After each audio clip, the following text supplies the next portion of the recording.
Brand. ഭാഷാഭേദമന്യേ നിരവധി ആരാധകരുള്ള തെന്നിന്ത്യൻ സൂപ്പർ നായികയാണ് നയൻതാര. ആരാധകരുടെ സ്വന്തം നയൻസ്. 2003 ജയറാം നായകനായി എത്തിയ മനസ്സിനക്കരെ എന്ന ചിത്രത്തിലൂടെ എത്തി ഇന്ന് തെന്നിന്ത്യയുടെ ലേഡി സൂപ്പർ സ്റ്റാറായി തിളങ്ങി നിൽക്കുകയാണ് നടി. സോഷ്യൽ മീഡിയയിൽ നയൻതാര സജീവമല്ലെങ്കിലും അടുത്തിടെ താരം ഇൻസ്റ്റഗ്രാമിൽ അക്കൗണ്ട് എടുത്തിരുന്നു. ഇടയ്ക്കിടെ ഇപ്പോൾ ചിത്രങ്ങൾ പങ്കുവെക്കാറുണ്ട്. എന്നാൽ സോഷ്യൽ മീഡിയയിൽ നടിയുടെ ഭർത്താവും സംവിധായകനുമായ വിഘ്നേഷ് വളരെ സജീവമാണ്. അദ്ദേഹമാണ് വിവരങ്ങളെല്ലാം പങ്കുവെച്ച് എത്തുന്നത്. സിനിമ പോലെ തന്നെ നയൻതാരയുടെ വ്യക്തി ജീവിതവും എന്നും വാർത്തകളിൽ നിറഞ്ഞു നിന്നിരുന്നു.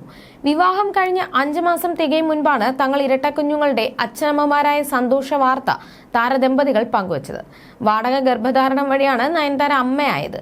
ഇപ്പോൾ സിനിമാ രംഗത്തും ബിസിനസ് രംഗത്തും മുന്നേറുകയാണ് നയൻസ്.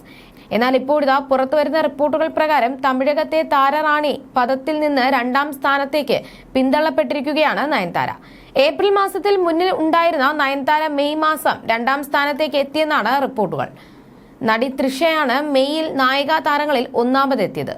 മെയിലെ ഓർമാക്സ് മീഡിയയുടെ തമിഴ് താരങ്ങളുടെ പട്ടികയിലാണ് തൃഷ 1ാം സ്ഥാനത്ത് ഇടം പിടിച്ചത്. തമിഴകത്തെ പ്രധാന ചർച്ചയാണ് നയൻസും തൃഷയും തമ്മിലുള്ള പോരാട്ടം. ഇതിൽ ആരാവും മുന്നിലെത്തുക എന്നറിയാനുള്ള കാത്തിരിപ്പിലായിരുന്നു ആരാധകർ. താരമൂല്യത്തിലും ആരാധകരുടെ എണ്ണത്തിലുമൊക്കെ മുന്നിൽ നിൽക്കുന്ന നയൻതാരയെ കടത്തിവെട്ടിയാണ് തെന്നിന്ത്യയുടെ പ്രിയങ്കരിയായി തൃഷ മാറിയത്. നയൻതാരയുടേതായി അടുത്തിടെ പറയത്തക്ക ഹിറ്റ് ചിത്രങ്ങളൊന്നും ഉണ്ടായിരുന്നില്ല. എന്നാൽ ഒരിടവേളയ്ക്ക് ശേഷം തിരിച്ചെത്തിയ തൃഷയ്ക്ക് കൈനിറയ ചിത്രങ്ങളാണ്. ഇനി തൃഷ നായികയായ നിരവധി സിനിമകളാണ് വരാനിരിക്കുന്നത്. സംവിധായകൻ മകിഴ് തിരുമേനിയുടെ വരാനിരിക്കുന്ന ചിത്രം വിടാമുയർച്ചയിൽ തൃഷയാണ് നായികയാകുന്നത്. അതുകൊണ്ട് തന്നെ ഈ വാർത്ത ഏറെ ശ്രദ്ധിക്കപ്പെടുന്നുമുണ്ട്. അജിത്താണ് ഈ ചിത്രത്തിൽ നായകൻ. വിടാമുയർച്ചയുടെ OTT റൈറ്റ്സ് നെറ്റ്ഫ്ലിക്സ് ആണ് നേടിയത്. Audio rights Sony music south ആണ് നേടിയതെന്നും സാറ്റലൈറ്റ് റൈറ്റ്സ് സൺ TV ആണ് നേടിയതെന്നുമാണ് റിപ്പോർട്ടുകൾ. അതേസമയം തൃഷയും നയൻസും കഴിഞ്ഞാൽ 3ാമത് സാമന്തയാണ്. 4ാം സ്ഥാനത്ത് എത്തിയിരിക്കുന്നത് കീർത്തി സുരേഷ് ആണ്. കീർത്തി സുരേഷ് വേഷമിട്ടതിൽ സൈറൺ ആണ് ഒടുവിൽ പ്രദർശനത്തിന് എത്തിയത്.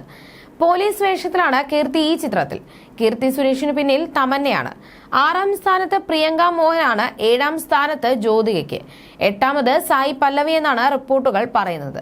രശ്മിക മന്ദാന 9ാം സ്ഥാനത്താണ്. താരങ്ങളിൽ ജനപ്രീതിയിൽ ശ്രുതി ഹാസൻ തമിഴ്നാട്ടിൽ 10ാമതാണ് എത്തിയിരിക്കുന്നതുമെന്നുമാണ് ഓർമാക്സ് മീഡിയയുടെ റിപ്പോർട്ടുകൾ. അതേസമയം നയൻതാര താരമൂല്യത്തിൽ മുന്നിലാണെന്നാണ് ആരാധകർ പറയുന്നത്. ടെലിവിഷൻ അവതാരകയായി എത്തി മലയാള സിനിമയിലേക്കും അവിടെ നിന്ന് തന്റെ കരിയർ ആരംഭിച്ച നയൻസ് വളരെ പെട്ടെന്ന് തന്നെ തമിഴകത്തെ ഏറ്റവും താരമൂല്യമുള്ള നായികയായി മാറുകയായിരുന്നു.